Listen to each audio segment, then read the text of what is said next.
1939년 9월 히틀러의 나치 독일이 폴란드를 침공하면서 유럽에는 다시 한번 거대한 전운이 감돌게 됩니다. 폴란드와 상호 방위 조약을 맺고 있던 영국과 프랑스는 독일에게 바로 선전포고를 하고 폴란드에게 파견군을 편성하는 것처럼 보였지만 사실 그들은 독일을 공격할 엄두를 내지 못했습니다. 아직 전쟁에 대한 준비가 끝나지 않았고 고작 20여 년 전에 벌어진 1차 세계대전 때 참호전이라는 대전쟁의 악몽이 너무나도 끔찍했기 때문이었죠. 이 트라우마는 서부전선에서 가짜 전쟁을 만들었습니다. 독일은 전단지와 확성기 등으로 영토와 전면전을 할 생각이 없다고 떠들어댔고 프랑스의 초소병은 의자를 가져다 놓은 채 총을 내려놓고 근무를 서곤했습니다.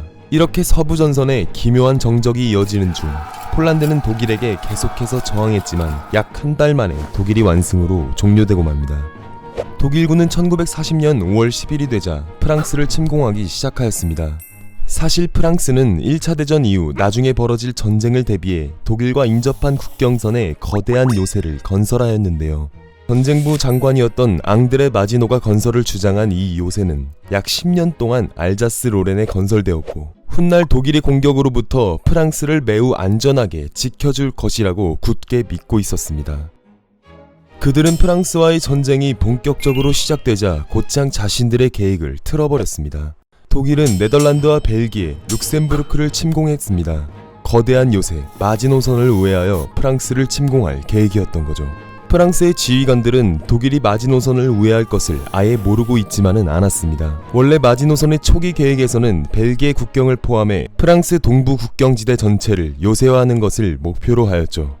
하지만 당시 군사력이 약한 벨기에는 독일군이 공격해올 경우 프랑스군의 지원 없이는 독일군을 막아낼 수 없었고 프랑스가 벨기에를 포기하는 것과 다름이 없는 상황이었기 때문에 벨기에 방면의 마지노 계획을 크게 반대하였습니다. 그래서 프랑스는 하는 수 없이 마지노선의 벨기에 방면 연장을 포기했고 프랑스군 주력을 벨기에로 진입시켜 벨기에 안, 정확하게는 딜 강을 방어선으로 삼아 독일군을 막아서기로 결심했습니다. 2차 세계대전 시기에는 군사교리에 급격한 변화가 생겼습니다. 전차의 기동성은 이제 더 이상 보병들이 따라갈 수가 없을 정도였고 공군의 폭격은 과거 포병들의 포격보다 훨씬 정확하고 날카로웠습니다. 독일의 몇몇 장성들은 이러한 변화를 빠르게 이해하고 받아들였습니다.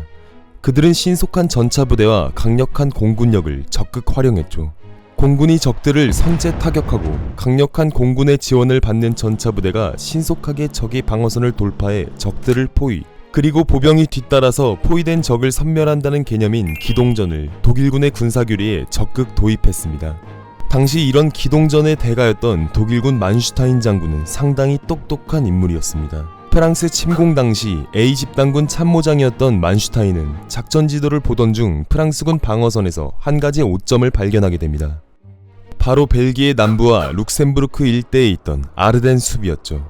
아르덴 숲은 산림지대였던 탓에 숲이 매우 울창하고 지형이 좋지 않았기 때문에 독일군이 빠른 시간 내에 돌파에 들어온다는 것은 불가능에 가깝다고 생각한 프랑스군은 아르덴의 방어선을 매우 허술하게 준비해 놓았습니다. 만슈타인은 이런 기회를 놓치지 않았고 프랑스 영토의 연합군 방어선 허점을 공략한 일명 낫질 작전을 계획하기 시작했죠. 그의 낫질 작전은 독일군의 모든 기갑 전력을 아르덴 숲 쪽으로 집중시켜 프랑스 북부를 신속하게 돌파한 다음 벨기에에 있는 연합군의 방어선을 역으로 포위 섬멸하자는 매우 적극적이고 공격적인 작전이었습니다.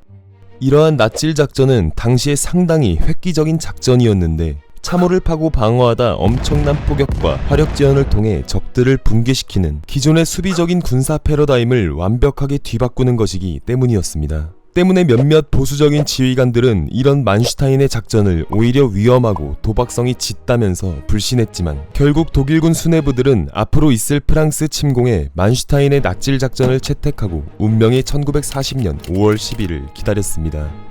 결과적으로 만슈타인의 낫질 작전은 대성공이었습니다. 전쟁이 시작되자 프랑스군은 벨기에에서 만슈타인이 계획한 대로 완벽하게 움직였고 아르덴 숲을 예상보다 더 빠르게 돌파한 독일의 기갑사단들은 벨기에 방어선에 주둔하고 있는 연합군을 완벽하게 포위했죠. 이렇게 독일군의 기동전과 만슈타인의 낫질 작전에 의해 연합군의 서부 전선은 허무하게 붕괴되고 맙니다. 이제 포위된 프랑스군과 영국 원정군 그리고 벨기에군은 독일군에게 파죽지세로 밀리기 시작하였고 바다를 등진 채 완전히 고립되었습니다. 독일군은 연합군이 바다로 탈출하는 것을 막기 위해 점점 더 포위하며 프랑스 북부에 있는 칼레, 볼루뉴 항구들을 차례차례 장악했고 그중 연합군에게 가장 마지막으로 남은 항구는 바로 됴케르크였죠. 독일군에게 포위당한 됴케르크 항구에는 구출을 기다리는 영국, 프랑스, 벨기에의 군인 수십만 명이 갇혀있게 된 것이었습니다. 연합군에게 있어 됴케르크에 갇혀있던 이 병력들은 너무나도 중요한 요소였습니다. 됴케르크에 갇힌 영국의 30만 원정군은 사실상 영국 지상군 전력의 전부였습니다.